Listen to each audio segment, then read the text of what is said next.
Good afternoon, everybody. This is a tough topic to talk about because there's not a lot written about it. And so, without much ado, I want to focus everybody's attention on this slide of demographics of peripheral vascular disease in the United States. And you'll notice two very interesting things, that venous disease is significantly more prevalent than peripheral arterial disease.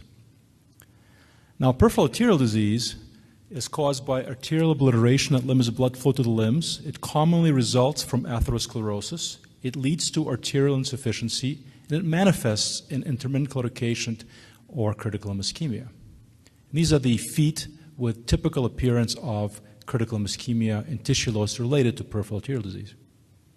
The goals of treatment, of course, are medical therapy to optimize cardiovascular risk and arterial revascularization, be it endovascular therapy, bypass, or endarterectomy to improve limb perfusion so as to relieve pain, heal wounds, preserve a functional limb, and maintain an ambulatory status if that's at all possible. Now, shifting gears, chronic venous disease is caused by primary or secondary venous insufficiency. It results from valvular incompetence and venous obstruction, and less commonly from calf muscle pump failure or AV fistula. It leads to ambulatory venous hypertension, interstitial edema, red cell extravasation, decreased subcutaneous oxygenation and nutrition, subcutaneous fat necrosis, and inflammation. And it manifests in a myriad of disorders that range from varicose veins to edema to leg ulceration. And these are the typical wounds that are seen in patients with chronic venous insufficiency.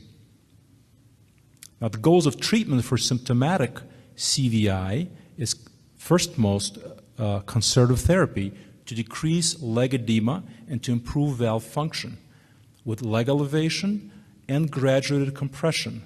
For people who do not have wounds, graduate compression stockings are sufficient. For those who do have wounds, graduate compression dressings such as Peripheral wraps or Una boots are appropriate. But there's also wound care, treatment of superficial venous incompetence, treatment of varicose veins, treatment of obstruction when that's present, treatment of perforator incompetence is a bit controversial, but sometimes it's needed, and deep venous incompetence is rarely treated. And this is a typical management algorithm of what to do with patients with chronic venous insufficiency. After conservative therapy fails, there is evaluation of the basis of venous insufficiency, and then typically, when invasive therapy is performed, it is to treat the superficial veins. Now, when a patient has a venous stasis ulcer, and you treat that patient with a structured regimen of compression therapy, it turns out that 93% of the time, the patient will heal their ulcer at a mean of 5 months. The problem is that a quarter of these patients will recur at 1 year, and more than half will recur at 4 years.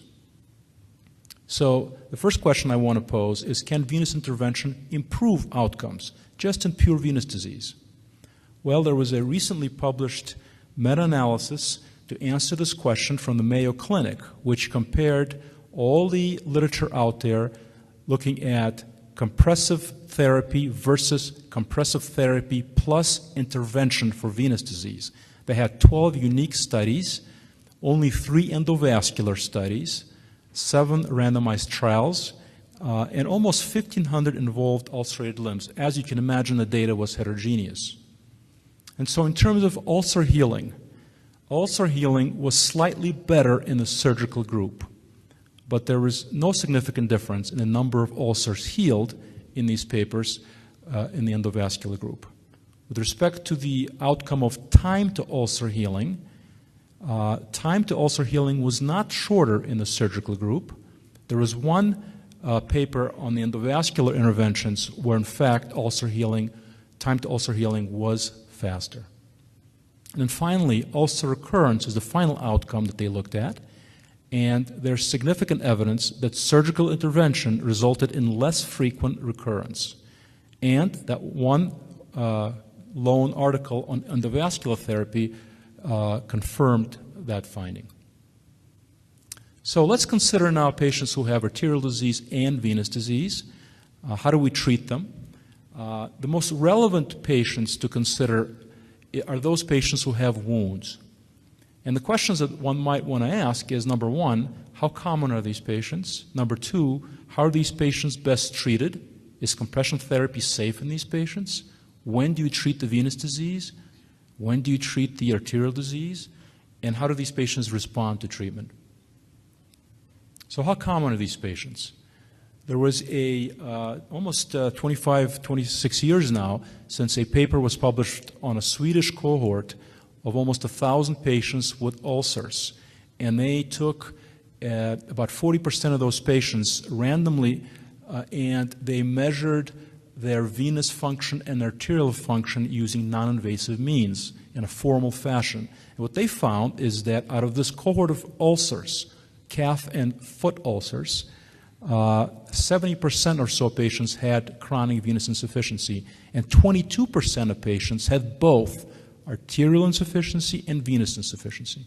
So about 20% of patients, in fact, have this mixed disease. Now, one of the things that we worry about when we see patients who have venous disease and arterial disease is that by treating them with compression, you somehow worsen their arterial disease. And so people are very nervous about treating patients with compression, where in fact compression is what they need to treat their venous disease. Interesting paper out of Italy and Austria, where they took 25 patients and with mixed disease, they excluded patients who had severe arterial insufficiency, where the ABI was less than 0.5. Patients with moderate arterial insufficiency and venous stasis ulcers were treated with compression, and then they varied the degree of compression, and then they also measured the circulation at the level of the ulcer and also at the foot. And what they found was that compression up to 40 millimeters, and by the way, compression at 40 millimeters the ankle is what a 4-layer Pro4 wrap is usually placed at. Compression up to 40 millimeters did not result in any negative effects on arterial perfusion. When the compression was higher, in fact, the perfusion to the limb decreased. What this tells us is that it is safe to treat patients with mixed disease with compression. Now, how are these patients best treated and how do they respond to treatment? Unfortunately, there's not a lot of data to share, but I'll share what I found. So there's one paper written by Jerry Tryman from Salt Lake City, who looked at a cohort of patients from 3 different institutions who were treated with compression, open arterial intervention, and venous intervention. So 59 patients, the mean ABI was 0.55. Everybody got an Unaboot.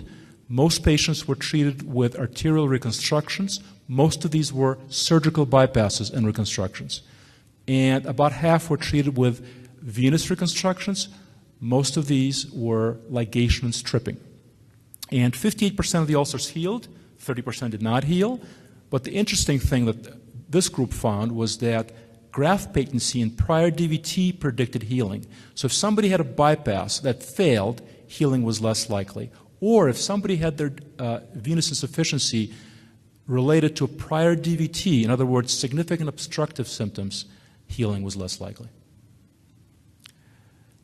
Dr. Lantis from Long Island looked at a small cohort of patients with mixed disease and treated them with compression therapy, arterial revascularization, endovascular only, but no venous surgery. And so they had 27 patients, mean ABI was 0.55.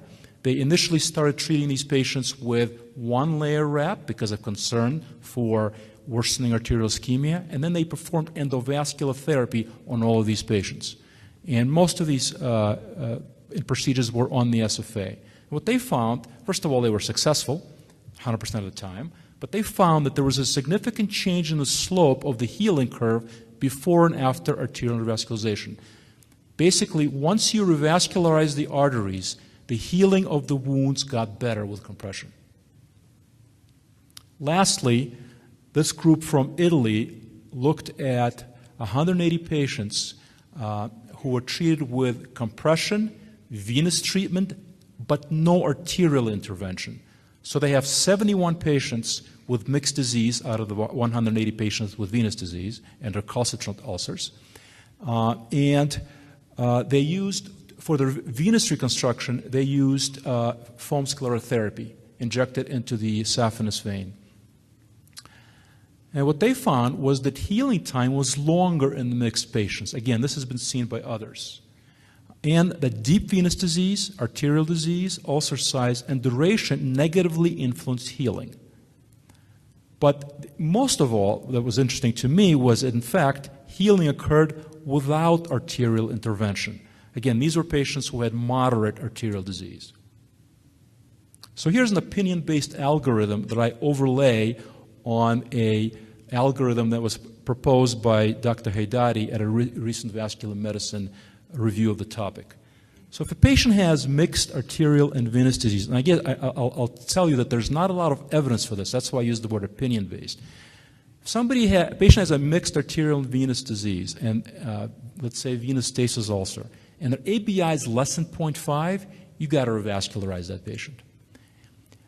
If the ABI is greater than 0.5, you have to start compressive therapy and evaluate them for venous disease and see if there's any venous disease that you can treat. So if they have saphenous incompetence, that ought to be treated. If they have obstructive venous disease, that ought to be treated.